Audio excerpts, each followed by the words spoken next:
Salut les gars, aujourd'hui on se retrouve chez moi. Je vais vous montrer comment je fais des leurres souples avec Adrien. Donc là il est pas là aujourd'hui, mais voilà, c'est lui qui a fait les moules. Je vais vous les présenter. Donc on a tout d'abord un leurre finesse.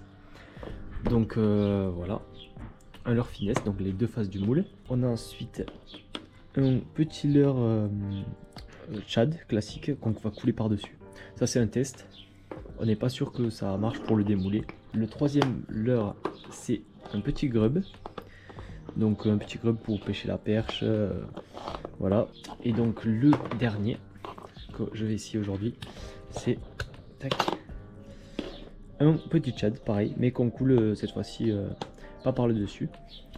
Donc voilà, je vais tester ces 4 moules aujourd'hui. On a déjà commencé à tester d'autres moules, donc tout à l'heure, mais on n'a pas filmé parce que voilà, on commençait juste pour faire les tests en fait. Et donc on a moulé notamment ce petit finesse en 5 cm. Donc là je vais le mouler en plus gros aujourd'hui.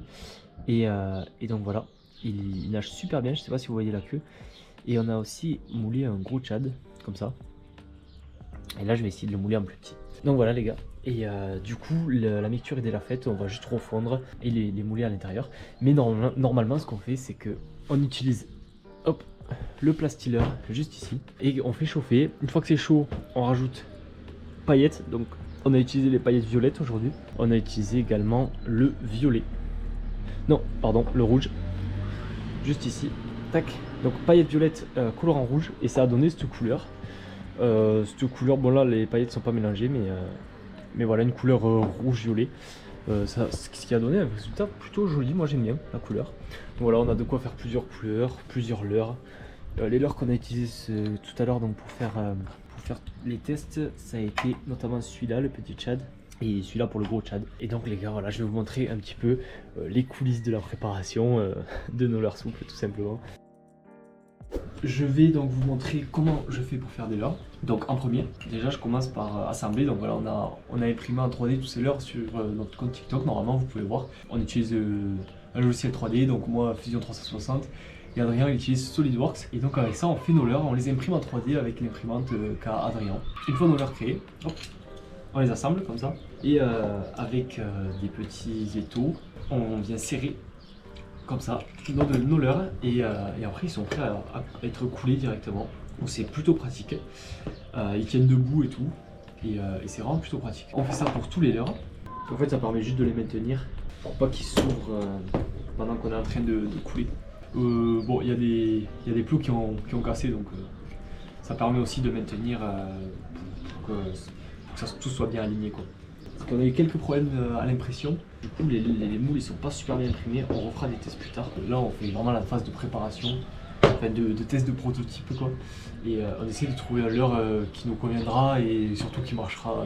Enfin on va les tester au carnassier quoi, en pêchant la perche surtout, le cendre et tout. Et on va voir si ça fonctionne. On va pas garder ces prototypes là quoi. Et après on l'usinera, une fois qu'on aura notre prototype on l'usinera si on peut, en acier ou en inox. Une fois que c'est prêt, je prends mon plastique au micro-ondes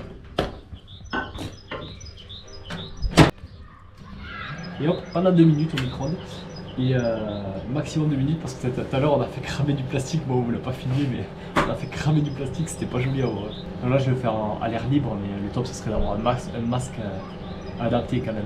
Mais bon, faire avec les moyens du bord pour l'instant.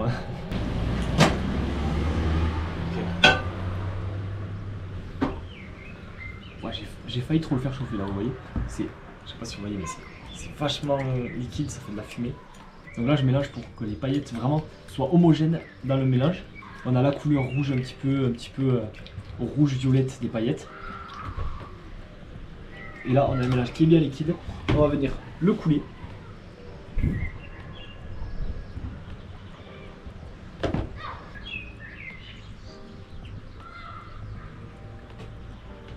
Le dernier. Et voilà, donc là tout est moulé. Là j'attends environ 5 minutes et normalement, si tout se passe bien, on n'a pas de bulle d'air et un leurre qui est parfait. En fait, pour qu'il n'y ait pas de bulle d'air, ce que j'essaye de faire c'est couler lentement et quand le mélange est bien chaud, et ça fait que le leurre il se remplit au fur et à mesure et il n'y a pas de bulle d'air qui se crée. Si on remplit trop vite, en fait ça bouche l'entrée. Au niveau de la fin, le leurre est presque rempli et ça forme une bulle parce que l'entrée est bouchée en fait et donc ça forme une bulle. Je sais pas trop comment vous l'expliquer, mais voilà, en gros c'est ce que j'ai remarqué. Je pense qu'il y a des méthodes pour essayer de faire moins de bulles. Je les connais pas encore, donc pour l'instant on fait comme ça marche plutôt bien. Mais c'est vrai que le plus dur c'est vraiment de pas faire de bulles dans le leurre. Et voilà les gars, je vous reprends dans 5 minutes pour le démoulage. Ok les gars, résultat final. Je vais vous montrer ce que ça donne d'abord avec lui. Vu qu'on l'a fait assez droit en fait, les parois et le leurre même en général il est assez droit, ça peut se démouler, voilà, assez facilement. Hop. Ah putain, et la queue, vous voyez, la queue ne s'est pas remplie. La queue ne s'est pas remplie. Donc c'est dommage. Mais bon, celui-là il marche pas, la queue est trop petite en fait je pense. Un petit raté. Le second, on va voir ce que ça donne.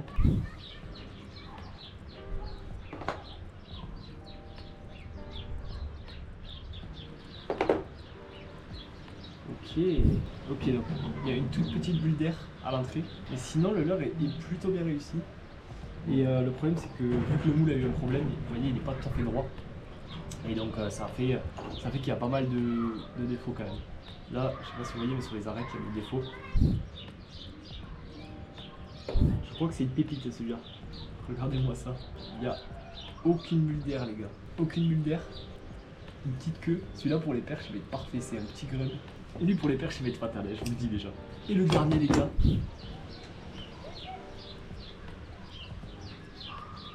Les gars il est parfait, il n'y a aucun défaut. Aucun défaut sur ce leurre. Regardez-moi ça.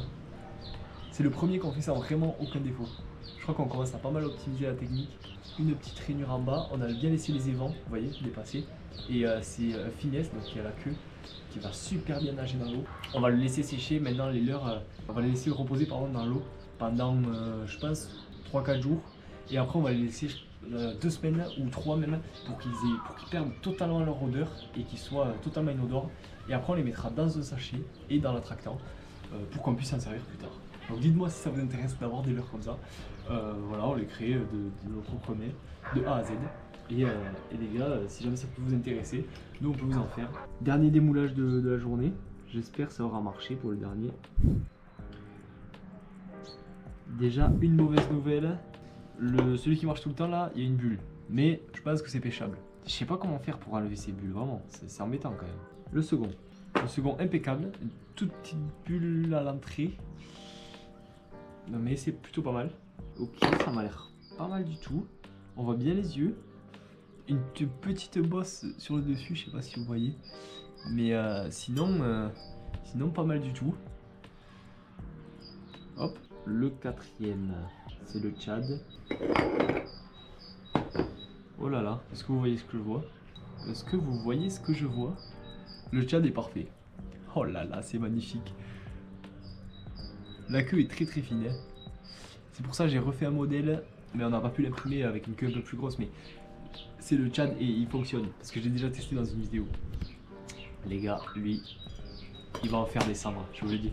Et le dernier, la surprise du chef, parce que je me suis dit que je pouvais pas faire ça. Normalement c'est mon chouchou lui. C'est mon chouchou. En plus, il s'imprime toujours bien lui, c'est vraiment trop bien. Regardez-moi ça. Oh là là, il est beau. Regardez, c'est la petite larve. Elle est parfaite, les deux petits yeux là. Ça pour le chevenne les gars, mais vous n'avez pas idée comment ça va marcher des chevennes, ils vont y sauter dessus. Bon là c'est peut-être un peu fluo, hein, mais vas-y on l'aura dans la boîte, c'est pas grave. Et voilà les gars, donc au final on aura fait, si on les compte, 1, 2, 3, 4, 5, 6, 7, 8, 9, 10, à la louche, une vingtaine de, une mouche, de Tchad, un peu de tout type, donc des Tchad, des créatures, une créature, des finesses et des grubs. En gros c'est tout ce qu'on aura fait. Et regardez la nage du grub par exemple. Quand on va l'animer comme ça, hop, monter, descendre, monter, descendre. Avec la petite boule, ça fait que ça met un petit poids au bout et ça fait des animations moins marquées. Ça fait des animations un peu sèches. Alors que lui par exemple, vous voyez, il a des animations un peu plus lentes qui reviennent moins vers l'intérieur parce que la queue est plus fine et plus longue. Enfin voilà, on a pensé un peu tout ça et on s'est dit que ça pourrait bien marcher. Et regardez-moi le gros finesse aussi, comment il nage bien. C'est vraiment magnifique. Voilà les gars. Non pas premier, sinon c'est on va dire le troisième fois ou quatrième fois qu'on essaye de faire des leurres comme ça. Franchement la technique elle s'affine de mieux en mieux. Déjà là on a mis de la couleur aujourd'hui, ce qu'on n'avait jamais fait. Bah, ça rend super bien. On a trouvé des petites couleurs sur Amazon, pas trop cher parce que voilà on fait les protos pour l'instant, donc on va pas mettre un SMIC là-dedans. Mais ça va plutôt bien marcher je pense. Là il manque plus qu'à les tester ceux-là, mais ça va plutôt bien marcher. Et comme je vous disais on a des moules en attente qui doivent être imprimés pour être testés. Donc une fois qu'on les aura imprimés, on pourra voir tout ça et on pourra vraiment évaluer parce que dans un mois là c'est l'ouverture du carnassier, on pourra évaluer avec les carnassiers directement à la pêche si nos leurres marchent ou pas. Et bien sûr on vous tiendra au courant dans des vidéos qu'on va faire sur l'ouverture du carnassier. Donc les gars, n'oubliez pas, abonnez-vous, mettez la petite cloche si ça vous a plu la vidéo et si vous trouvez que ce projet est intéressant. Vous pouvez commenter leurre souple en commentaire si vous avez kiffé. Et merci les gars, allez, ciao.